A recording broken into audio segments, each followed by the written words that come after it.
মোহতারাম, আপনি তো যুক্ত হয়েছেন, আলহামদুলিল্লাহ আপনাকে পেয়েছি। তো আমরা বেয়াদবি মাফ করবেন, আমরা আপনার একটু পড়াশোনা কিভাবে কোথায় করলেন কি এটা একটু জানার খুব ইচ্ছে। আপনি যদি আপনার মতো করে বলতেন। মনে কিছু না। না না না, ঠিক আছে, জাযাকুমুল্লাহ খাইর। এটা আপনি বরং প্রাসঙ্গিক প্রশ্নই করেছেন, কারণ আমাদের অনেক ভাইদের জানার বিষয়, জানার দরকারও আছে। আমার জন্মস্থান হলো লক্ষ্মীপুর জেলায়। আমরা জনাব আলা সাহেব রহিমাহুল্লাহর নাম হয়তো শুনে থাকবো, ওনার বাড়ির পাশেই আমাদের বাড়ি। এবং লক্ষ্মীপুরের বটতলী মাদ্রাসা, খুব নামকরা ঐতিহ্যবাহী মাদ্রাসা, বটতলী মাদ্রাসা হয়ে আমরা বাড়িতে যেতে হয়। লক্ষ্মীপুরের বশিকপুর গ্রাম, ওলামা একরামের গ্রাম বলা হয়। এবং এক বাড়িতেই, আমাদের পুরাতন বাড়িতে উমেদপুর বাড়ি বলে, সেখানে বলা হয়ে থাকে যে দারুল উলুম দেওবন্দ থেকে পড়ুয়া অনেক আলেম একই বাড়িতে ছিলেন।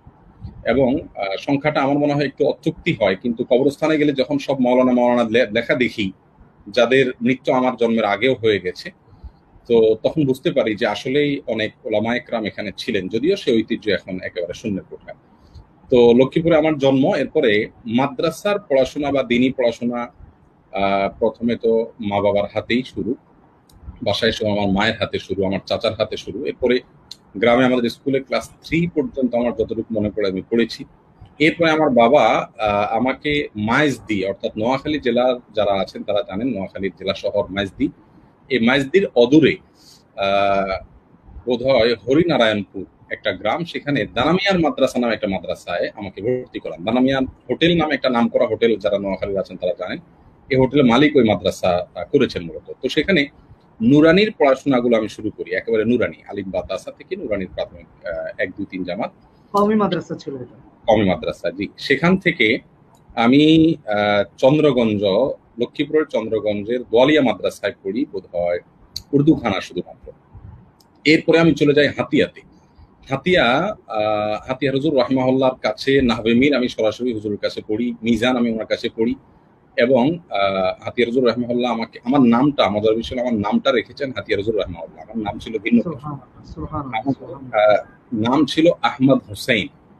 তো হুজুরের কাছে যখন আমাকে নেওয়া হলো, আমি অনেক ছোট ছিলাম, মনে পড়ে এখনো। তো হাতিয়া হুজুর রাহিমাহুল্লাহ যেহেতু মুফতি ফয়জুল্লাহ রাহিমাহুল্লাহর হাতে বানানো শাগরেদ ছিলেন, চিনেন, তো তিনি আমাকে বললেন, আমার যে উস্তাদ নিয়ে গেছেন তাকে বললেন যে আহমদ হুসাইন কেন? বললেন যে সমস্যা কি? বললেন যে নামের শেষে হাসান, হোসাইন, আলী এগুলো শিয়ারা চালু করছে। আমরা রাসূল করিম সাল্লাল্লাহু আলাইহি ওয়াসাল্লামের পরিবারকে প্রাণের চেয়ে বেশি ভালোবাসি, ঠিক আছে, কিন্তু নামের শেষে আবু বকর হয় না, নামের শেষে ওমর হয় না, হাসান হোসেন আলী শুধু হয় কেন? এটা শিয়াদের একটা চক্রান্ত। আমাদের এই দেশে নামগুলো তারা রেখেছে।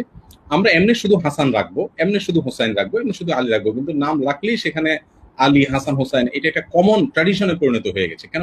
রাসূল আকরাম সাল্লাল্লাহু আলাইহি ওয়াসাল্লামের নাম কেউ তো এইভাবে রাখা হচ্ছে না, খলিফাতুল মুসলিমিন আবু বকর রাদিয়াল্লাহু তাআলার নামটা এইভাবে রাখা হচ্ছে না। যাই হোক, পরে উনি বললেন যে একটু চেঞ্জ করে দিই। তো আমরা বললাম ঠিক আছে, তো উনি নামটা রাখলেন। যাই হোক, এটা আমার হুজুর রাখলেন নামটা। জি জি, নামটা চেঞ্জ করে হুজুর রাখেন। এরপরে ওখানে নাহবে মির এবং হেদায়েতুন নাহব পড়ি।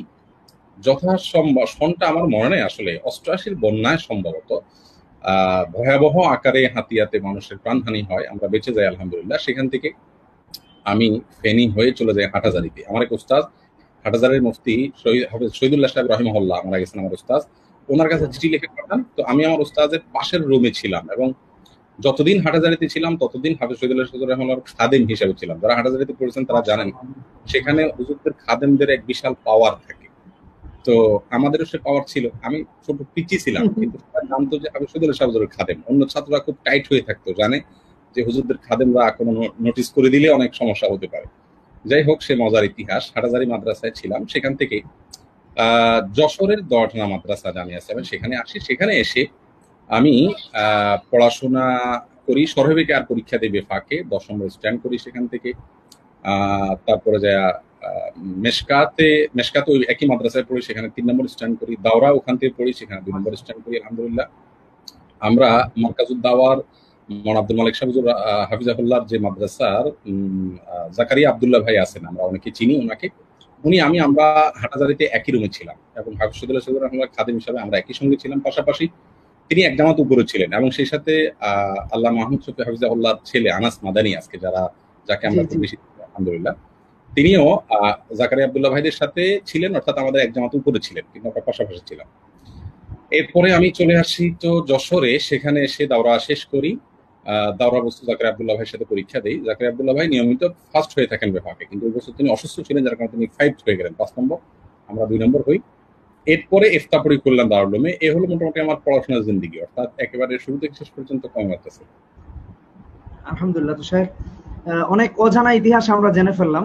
আর সব থেকে ভালো লাগাটা এখানে ছিল যে মুফতি ফয়জুল্লাহ রহমতুল্লাহ আলাইহির হাতে গড়া আমাদের হাতিয়ার হযরত, তিনি আপনার নামটা চেঞ্জ করে আহমদুল্লাহ রেখেছেন, আর সেই নামটাই আজকে অনেক বরকতপূর্ণ নাম। আলহামদুলিল্লাহ, আল্লাহ কবুল করেছেন। আসলে বড়দের সবকিছু আমাদের বোঝে না আসলেও তারা আমাদের জন্য অনেক কল্যাণকর অনেক কিছু করে থাকেন। আলহামদুলিল্লাহ, এটা খুব একটা ভালো ইতিহাস আমরা জেনেছি। তারপর আপনি সম্ভবত বিদেশে গিয়েছিলেন। এখানে একটু বলি রাফি ভাই, সেটা হলো আজকাল ছাত্রদের সাথে ওস্তাদদের তো সেরকম কোনো অন্তরঙ্গ বা রুহানি যে সম্পর্ক দরকার সেটা কিন্তু আজকাল নাই। আমার খুব মনে পড়ে যে আমার জীবনে প্রথম মা বাবাকে রেখে ঈদ, আমি কিন্তু তখন বালেগ হই নাই, আমার পরিষ্কার মনে আছে আমি তখন বালেগ হইনি, তার মানে করিবুল বুলুগ, আমার হয়তো বয়স 12-13 এরকম ছুঁই ছুঁই। এই বয়সে মা বাবা রেখে হাতিয়ার মতো দ্বীপ, চারপাশে সমুদ্রের মতো আপনার ধুধু কোনো কিছু দেখা যায় না, এবং সি ট্রাক জাতীয় একটা বাহন তখন ছিল, আপনার ফেরির মতো অনেকটা, এর বাইরে আর কিছু নাইও যাতায়াতের, এবং প্রাণ নিয়ে যেতে হতো। এরকম একটা অবস্থায় মা বাবাকে রেখে জীবনে প্রথম ঈদ আমি করি হাতিয়ার ওখানে হাতিয়া মাদ্রাসাতে।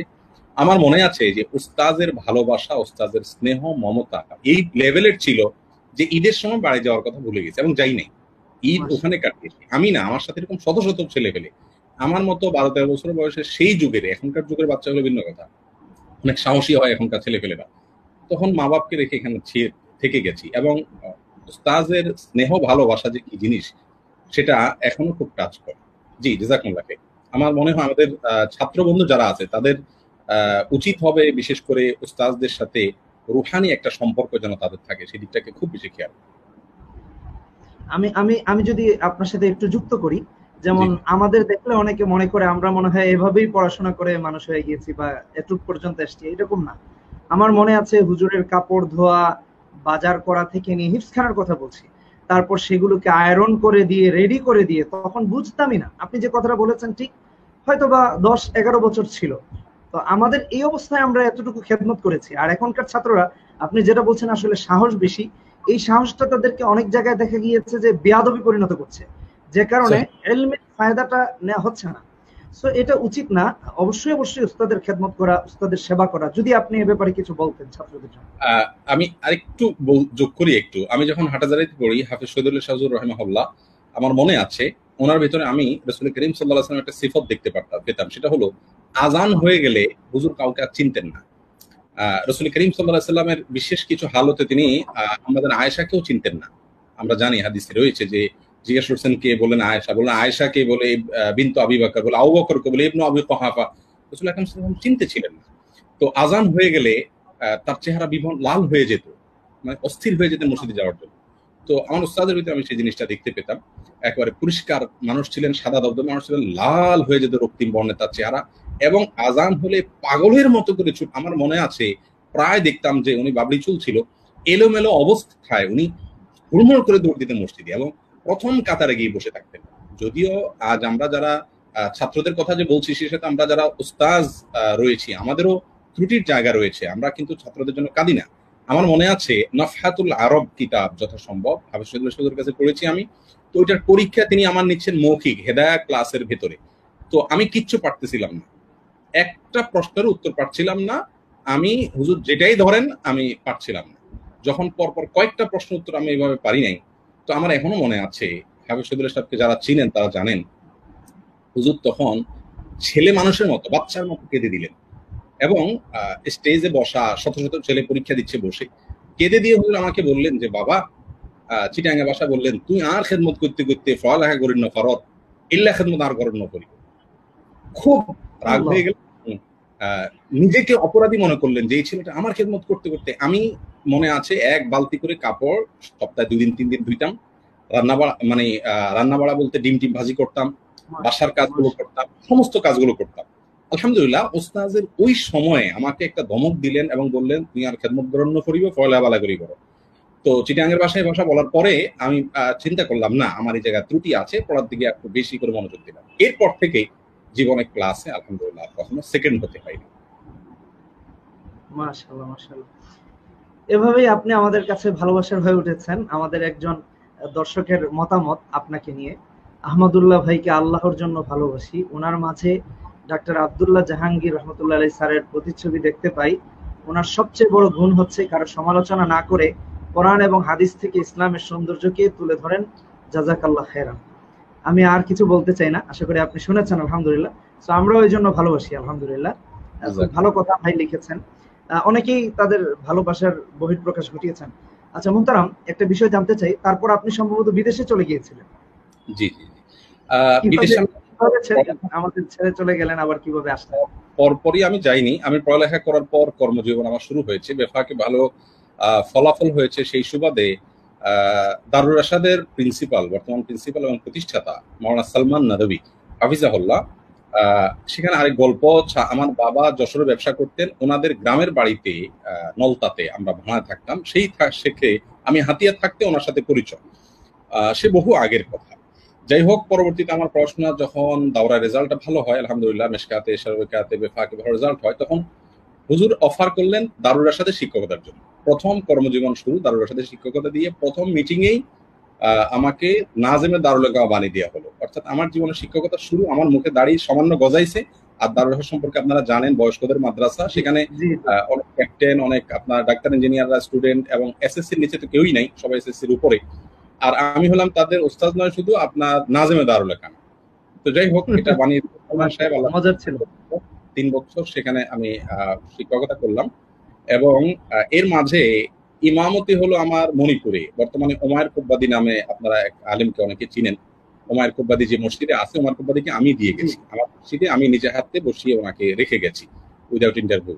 এবং আমি 3 মাসের জন্য সৌদিতে যাওয়ার সময় ওমায়ের ভাইকে রেখে গিয়ে পরে ওখানে গিয়ে বললাম যে আমি আর আসছি না, আপনি কন্টিনিউ করেন। এখন ওমায়ের কুব্বাদি সেখানে আছে মণিপুরে, এই মসজিদটাতে আমি ছিলাম।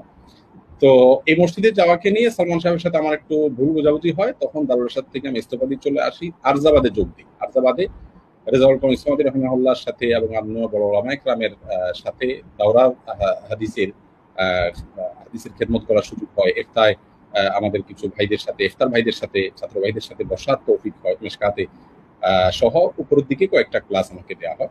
সেখানে ভাঙতি বছর শেষ করার পর দারুল রাশাদে আবার আমাকে ফিরে আসতে হয়, কারণ সালমান সাহেব আমাকে আবারও নক করেছিলেন, ডেকেছিলেন, চলে যাই। দারুল রাশাদে এই পুরো সময়টা থাকি। এখনো সালমান সাহেবের সাথে আমার ব্যক্তিগতভাবে খুব আন্তরিকতা রয়েছে, হৃদ্যতা রয়েছে। আমার ফাউন্ডেশনের মেম্বার ওই সালমান সাহেব, এবং এই যে লাইভ শুরু হওয়ার 5 মিনিটের মধ্যে সালমান সাহেব ফোনও দিয়েছে, আমি দেখতে পেলাম পরে। তো আলহামদুলিল্লাহ নিয়মিত আমার সাথে আমার যোগাযোগ। লিয়াকত আলী সাহেব আমার বড় মুরব্বী, তিনিও ফোন দেন নিয়ম করে। তো এই ছিল দেশে কর্মজীবন। এখানে দারুল রাশাদে এবং আরজাবাদে হাদিসের খেদমত করার পাশাপাশি একই সময় সৌদি এম্বাসি থেকে কিছু মেহমান আসেন দারুল রাশাদে।